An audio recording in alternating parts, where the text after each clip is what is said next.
Hi everyone, I'm doing my John Maxwell today and I'm on to the next chapter. So I finished off the last one, which was on the law of victory and how we can make ourselves vulnerable by sharing with people where we are on our journey, by being humble before the Lord and thanking Him for everything He's blessed us with, and by being transparent. So transparency is something that is very much valued in North America and in the, especially in the US. They like to know people's hobbies. They like to know what your personal circumstances are, your family relationships. It's very different to how we grew up in Africa, where we kept things separate. And people are also very emotional. So you'll find that the Americans complain a lot, but they complain a lot because they want to be treated fairly. And if they feel that they are not being treated fairly, then they complain about it. So most Americans are very sweet. Like everybody, they work hard for their living. And unless you've actually worked with them, you don't really know how they are. They're very different from the Europeans. The Europeans are very much about, we've got the education, we're the elite, we're the professionals, we know what we're doing, and we will tell you how it should be done. The Americans are more about, what are your skills? What are you going to do for me? Tell me how you're going to serve me, how you're going to help me, and I'm giving you my money, so what are you doing for me? So they are very, very opposite, complete opposites. And obviously, I'm not living in Europe, so I had to adjust. Did I enjoy Europe? Yes, I did. Would I go back? Yes, I would. But you have to adjust to where you are, and you have to shift your mindset. Europeans are very reserved. They're very formal. They're very much about the etiquette. And you get some of that in Canada, but not, we're more like the Americans here in Canada. So you have to adjust to wherever you are. And I've also had to adjust. Today I'm going on to the next chapter. It's day one of the law of the big Mo. They say the big Mo meaning momentum. So your momentum is your best friend. Momentum is like, say, when you're exercising, like for me. The first 2 days or 3 days are the hardest, but once you get used to it, exercising and keeping fit and keeping healthy can also become very addictive. If you don't do it, you miss it. So today's chapter is focusing on momentum and 4 types of leadership that we can look at. So there are leaders who lack momentum. They're just willing to sit back and see how things go. And, we'll deal with problems when they come up. If it's not broken, why do you want to fix it? So we have those types of leaders. And as women, we can look at that in our own lives. Why do we need insurance? Why do we need to upgrade our skills? Why do we need to invest in our education? We'll deal with it when it comes up. You can just take things each day as they come. The second type of momentum is when you create the momentum. So as women, we can look at, okay, we're running low on things, especially like now during this time where so many people are facing hard times and going through hard circumstances. For me, what I do is I will make sure I have at least 3 months worth of non-perishable foods. So I'll keep rice, I'll keep tin foods, I'll keep like condensed milk, just things that I know that I can draw upon and use. My fridge is big enough that I can keep a month's worth of food in it, frozen foods. So meats, vegetables, things like that. And I don't, for one person, how much can you eat? If I cook now, then I'll be eating that meal for the next 2 days. And I like to make my food and freeze it. So we can build momentum. We can create momentum in our homes, in our workplaces. We can motivate people to say, hey, this is a good opportunity, let's make changes. And then the third type of leader, we can build the momentum. So when we're building the momentum, the startups, when you're working in a startup, it's hard because there are learning phases, there are mistakes that will happen, there are systems that have to be put into place. But once those systems are in place and the organization's up and running, then we can build on that momentum. So I've worked for startups in Canada. I've helped to put systems in place. I've helped to onboard teams. I've helped to deal with the IT, with office setups, with office moves, and it's all been contract work. So unfortunately for me, once I've done that, they let me go, which is unfortunate because it's their loss, because I'm taking all that knowledge and skill and everything with me, and then I'm sitting at home waiting around for my next role. But you can build that momentum and you can keep adding to your skills.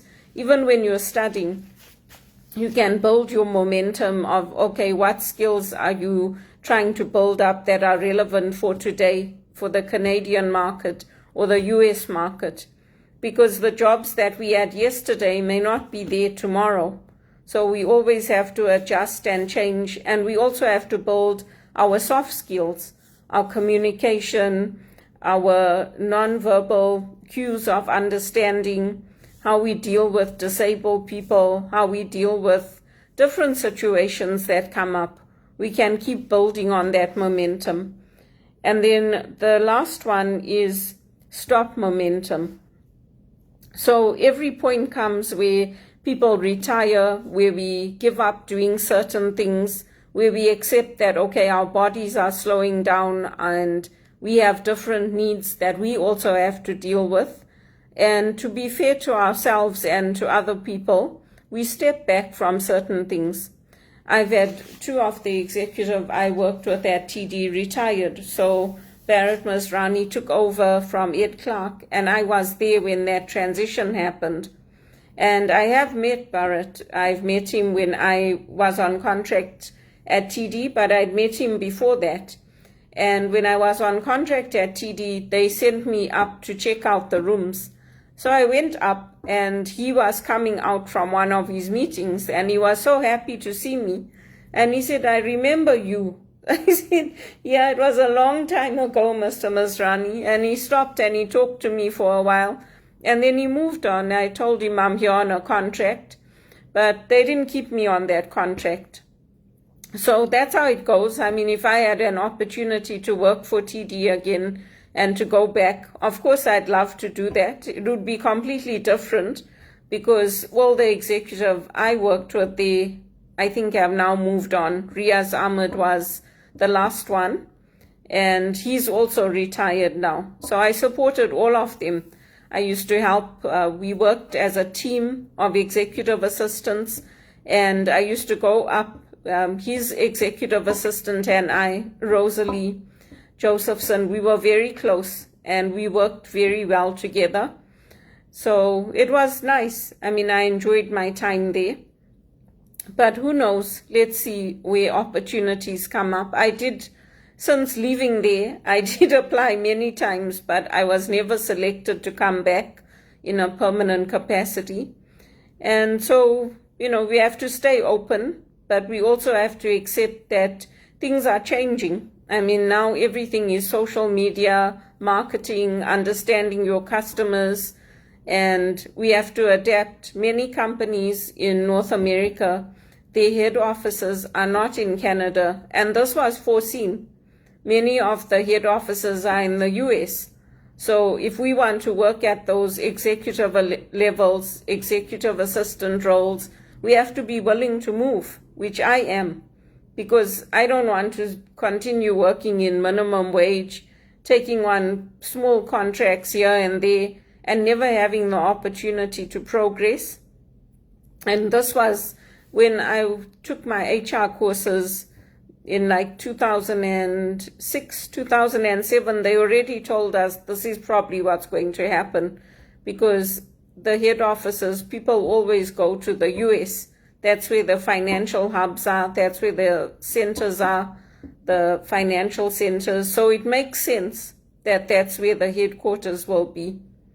But who knows, maybe I'll get an opportunity to go to Singapore or Hong Kong or somewhere else.